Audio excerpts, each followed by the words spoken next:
Our top story today from the GatewayPundit.com. President Trump provides an update on Epstein file release. We're talking about this story and so much more here on the Gateway Pundits Week in Review. My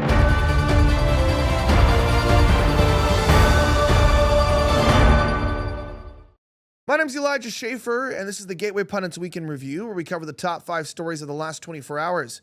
Our top story today, Jim Hoff reported that President Trump provided an update on the Epstein file release. We have a video for you here that we're going to play in just a moment after Pam Bondi's terrible embarrassment, inviting what many called a fun beauty shoot. It was the political equivalent to Katy Perry going to space. That's basically what we saw there. Check out what he said. As many are disappointed, there's been no arrests, nobody's been jailed, no accountability, and there has not been mass deportations. So at least, where's the list, Mr. Trump? Let's hear what he had to say.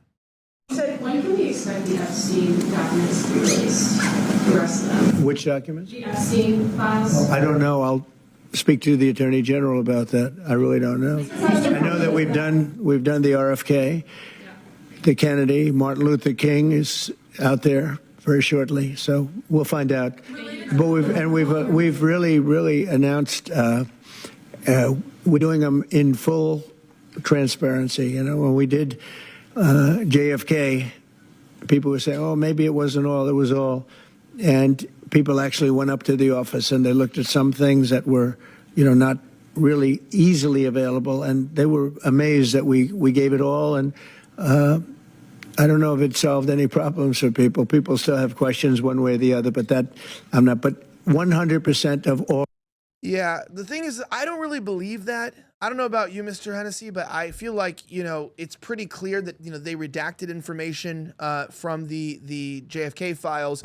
And definitely with the Epstein files, we are not getting a clear picture on what's going on. I think that we're at the point now where we're just getting really frustrated. Wait, restart over. You need to be moved in the middle. You're like out of the frame. Yeah, you gotta be like, boom, boom. You gotta be like a little more over. There you go. And then move your mic. Okay. And good. You're good. So just start there and have them cut that. Okay. 220, 227. All right, you're good. Go ahead.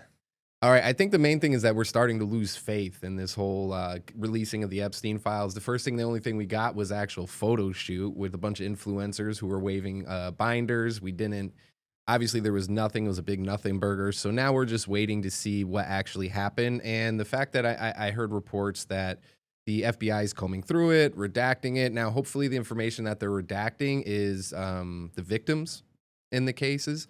But we're hoping for a full transparency, as he said. But I don't know what Pam Bondi's doing. She said it's been sitting on her desk. So I'm hoping that we get a lot more results. Yeah, absolutely. And that being said, give me your comments down below. Do you think that we released all of the documents? Well, Christina Lila reported a new upcoming video that James O'Keefe is releasing about this new resistance that's going inside the Pentagon. Check out the video here talking about this report and exactly what you need to know as Defense Secretary Pete Hegseth is on fire. Listen. They've come after me from day one, just like they've come after President Trump. I mean, I've gotten a fraction of what President Trump got in that first term. What he's endured is superhuman. It's not hard for me to do this job. I know exactly why I'm here.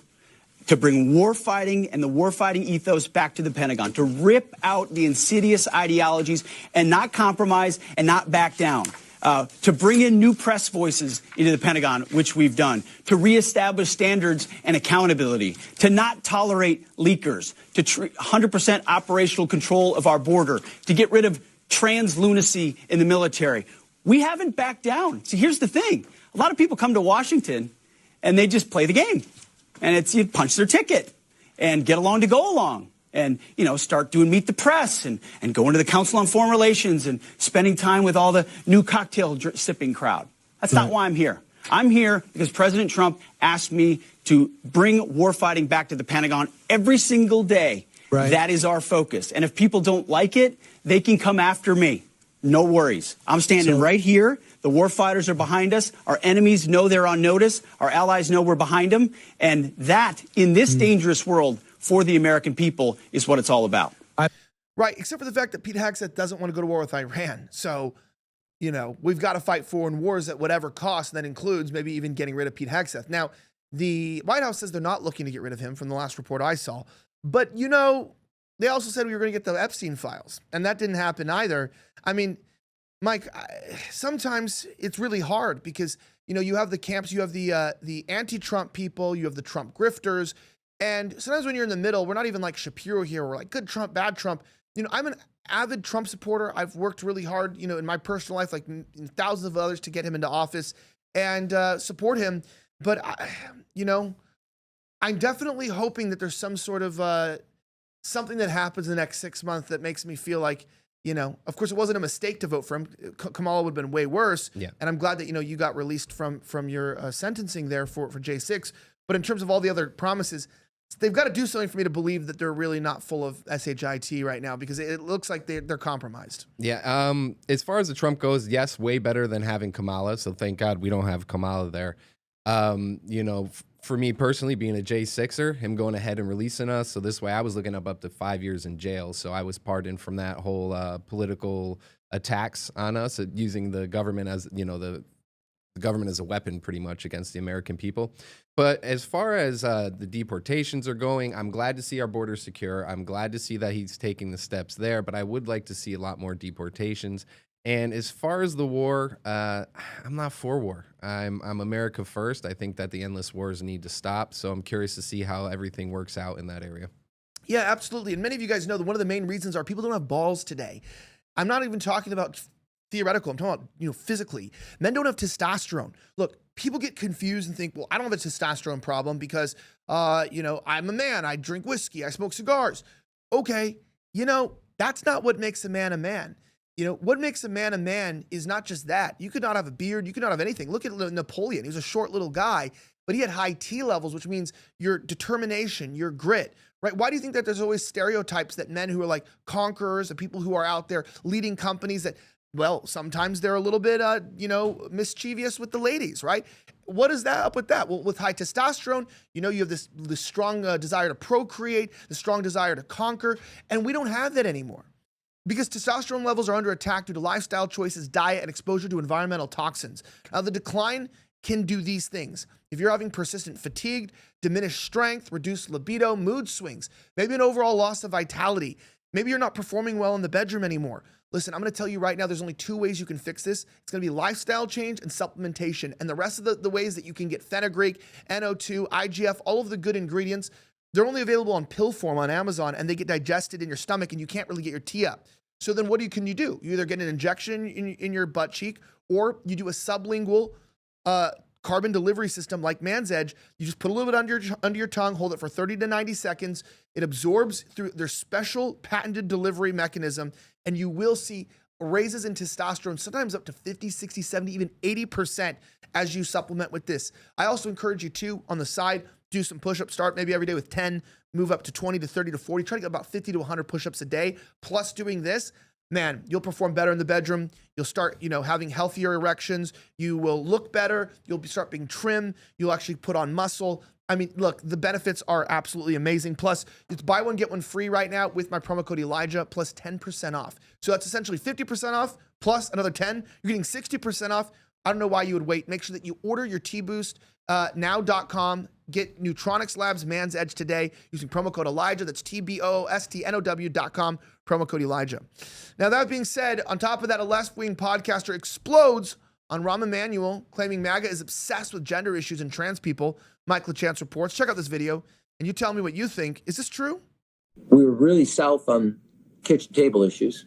We weren't really good about the family room issues. I disagree with you. I disagree with you 100%. Okay, the only room we did really well was the bathroom. And that's the smallest room in the house. That is such bullshit. That is total bullshit. That is buying into the right-wing media narrative. And I'm so sick of Democrats like you selling out and saying this. You know who talks about trans people more than anybody? MAGA. MAGA is the most genital-obsessed political party I have ever seen. Kamala Harris talked about home ownership. She talked about kitchen table issues. Trump's over there droning on about Hannibal Lecter. Are you kidding me? This is where the Democrats lose, because we're playing the game with the rule book. They've ripped the rule book up and are cramming it down everybody's throat. And Democrats are upset because Joe Biden pardoned his son. We got to fucking fight. They're the gender obsessed weirdos, not us. We're the ones who fight for Social Security. We fight for Medicare. And yeah, we're not going to bully trans people. We're not going to fucking do it. I'm not against. I'm not fine. hey, let me say this: as mayor, 2016, I dealt with the bathroom issue. It's not my most important issue. It was dealt with, and I appropriately dealt with marriage equality, as I said. Well, it's certainly important to the Republicans. For me, it's just important not to bully them. And I think this is I agree with that. I'm not disagreeing. Democrats. It upsets me. It upsets me so much because we live here in this red state, and you see the damage of it. When I see politicians that are supposed to be leaders in the Democratic Party buy into the narrative that Republicans have defined us by, instead of fighting and saying, you're the weirdos that are obsessed with it. Yeah, we're not going to bully some trans kid. And we buy into their narrative. It's why I think we lose. And I have to live in a state where rape victims can't get an abortion because of this bullshit. And so I'm going to fight till the bitter end, and I'm not going to let some MAGA moron define what progressive values are. And I think it's a really dangerous precedent, Mr. Emanuel. I'm sorry, but I have to push back. And I'm not some coastal elite liberal. Listen, you where you choose to live, but I just got to be honest with you. You keep talking about living in this red state craziness. There is U-Haul if you want to move out, but I would just tell you this. My view is there's a whole set of issues, and these are side tangential issues. They're not core. Really obsessed with these people. All I'm going to say is, it's kind of interesting. They're saying that, so many of these people are obsessed. I think what happens is it's kind of like, all these conversations that make people uncomfortable, talking about Israeli, Zionism, talking about transgenderism, talking about gender issues, talking about homosexuality, religion, right? These are all very sensitive issues with people. And I think people don't understand. It's like, well, why do people talk about these issues all the time? I think it's because they're sensitive because they're important to people. And that's why they're sensitive, because people have really strong opinions on these topics. And so do we just stop talking about important things because people don't want their feelings hurt? I don't know, Mike, but I feel like, we're in a position where I think we got to talk about things. As far as the transgender thing goes, I do believe personally it's a mental disorder. I know that they say that we're obsessed with talking about it a bunch, but it's actually them who've been shoving it down our throats. They've been shoving them into our bathrooms. They've been also shoving it into hospitals and clinics where our children are being mutilated. So I am happy to see that we are now excluding them from female bathrooms, because nobody wants to bring their daughter into a bathroom where another male is going to be. They want to make sure that they're protected. In the same sense, we do have a lot of other huge things that we do need to be talking about in the same sense as foreign influence, as I mentioned before, the war. So there's a lot of topics I would like to touch base on. But yeah, I believe that transgenderism is a mental disorder. And what we need to do is we need to stop playing along with it. Absolutely. And that being said, I agree. CNN's Scott Jennings also broke down the left's anger at Bill Maher for meeting with Trump, an attempt to intimidate people. You can watch that video there on our website at thegatewaypundit.com. I encourage you to check it out. The links are also in the article. I appreciate you guys watching. Don't forget to join our mug club at thegatewaypundit.com. You can get one of these mugs. They're amazing, and you can financially support the #1 source for real news and media, thegatewaypundit.com. Have a great rest of the week as always. May God bless the United States of America. I'm signing out.